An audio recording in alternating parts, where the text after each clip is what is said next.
Welcome to this explainer. Today, we're diving straight into how scientists take the beautiful, completely overwhelming chaos of life on Earth and transform it into this incredibly neat, highly structured filing system. I mean, just look outside your window for a second. From the microscopic bacteria hiding in the soil to towering trees and birds in the sky, our planet is absolutely teeming with life. But how do we even begin to make sense of the whole shebang without getting completely lost in the sheer volume of data? Well, that is exactly what we're going to unpack right now. Here's our roadmap for today. We'll start by decoding Earth's biodiversity, then look at the universal naming solution, followed by the rules of binomial nomenclature. After that, we'll hit the steps of taxonomy, and finally, we'll wrap up with the taxonomic hierarchy. Let's get into it. Section 1. Decoding Earth's biodiversity. The staggering scale of life. Okay, so scientists have officially discovered and described roughly 1.7 to 1.8 million species. But get this, they predict a massive 7 to 8 million actually exist out there right now. Just think about that for a second. Even with all our modern tech, we have literally only cataloged a fraction of the living organisms on Earth. Every single habitat, from the crushing depths of the oceans to the highest mountaintops, holds completely unique life forms. This incredible variety is what we call biodiversity. And honestly, managing data for millions of different living things, it's a monumental task. Moving on to Section 2. The universal naming solution. Solving the mango problem. You know, finding a new organism is really only half the battle. Figuring out how to actually talk about it with people across the globe, that's where the real headache begins. Let me show you what I mean. If everyone has a different regional name for a mango, like Amba in Sri Lanka, Mampalam in Tamil, or Koiee in Gujarati, it creates absolute chaos for scientists trying to collaborate. Imagine a researcher in one part of the world asking for data on Mampalam and a scientist elsewhere having absolutely no idea what they're talking about. It's a communication nightmare. This right here proves exactly why we desperately need a single universal name. By assigning the scientific name Mangifera indica to the mango, a scientist in Japan, a botanist in India, and a biologist in the United States all know exactly which plant they're discussing. No shadow of a doubt. So the crucial takeaway here is that common names completely fail on a global stage. They vary by language, they cause massive confusion, and sometimes a species might not even have a common name if it isn't economically important to us humans. Because of this, biological organizations had to step in and assign standardized, universally accepted scientific names. For plants, this whole operation is handled by the ICBN, the International Code for Botanical Nomenclature. And for animals, that falls to the ICZN, the International Code of Zoological Nomenclature. They're the gatekeepers, ensuring that every newly discovered organism gets one and only one globally recognized name. Which brings us to Section 3. Rules of binomial nomenclature. The language of life. Now, this revolutionary system was introduced by Carolus Linnaeus back in the 1750s, and it finally brought order to all that naming chaos we just talked about. As the name binomial suggests, every scientific name has exactly two parts. First, you have the genus, which groups similar species together and is always capitalized.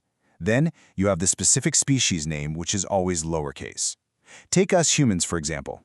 We're Homo sapiens. Homo is our genus, and sapiens is our specific species. A lion is Panthera leo. Now, what's really cool is that tigers are Panthera tigris and leopards are Panthera pardus.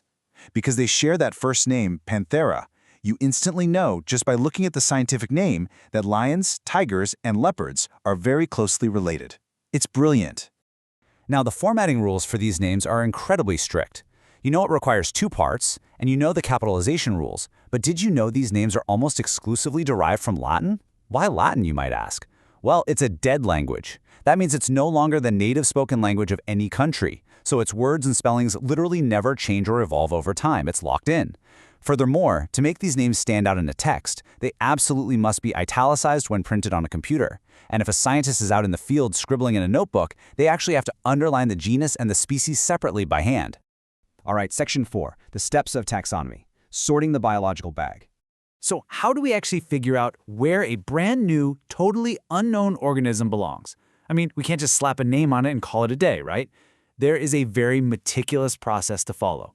Imagine you discover an unknown animal deep in the jungle. You have to follow 4 sequential steps of taxonomy. First up, characterization.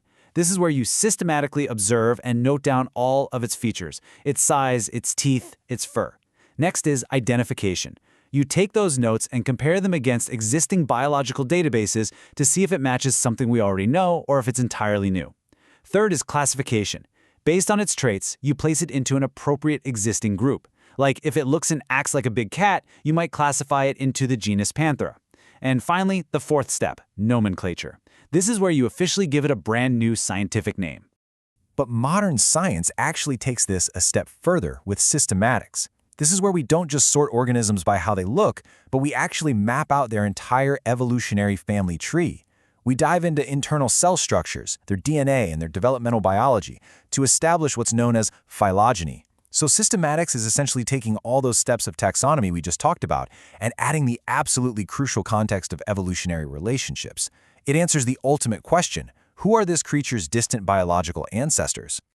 Finally, we arrive at Section 5, the taxonomic hierarchy, the ultimate filing system. Once we've classified an organism, we place it into a structured hierarchy that scientists have literally been building for centuries. Every single organism is sorted into this hierarchy, zooming all the way in from the broadest category, the kingdom, down to a highly specific individual species. For instance, a dog belongs to the broad animal kingdom. But, well, so does a tiny insect. So to separate them, we have to move down the steps. We go from kingdom to phylum to class, down to order, family, genus, and finally to the exact species. Every single step down becomes more and more exclusive, containing only the organisms that share more and more specific traits. Now, if you want to easily remember this critical sequence, kingdom, phylum, class, order, family, genus, species, just memorize this incredibly handy trick: keep pot clean or family gets sick. The first letters align perfectly: K for kingdom, P for phylum, C for class, O for order, F for family, G for genus, and S for species. It's a classic mnemonic, but it perfectly demystifies how biologists categorize the millions of living things sharing our planet. As we wrap up this explainer, I want you to take another look outside at the life around you. From the broadest kingdom down to a uniquely Latin-named species, scientists have drawn up an incredible, sprawling map of life. But with millions of species still undiscovered, the question isn't just where existing life fits in, it's what totally unknown branch of the family tree is just waiting to be discovered next, maybe even in your own backyard.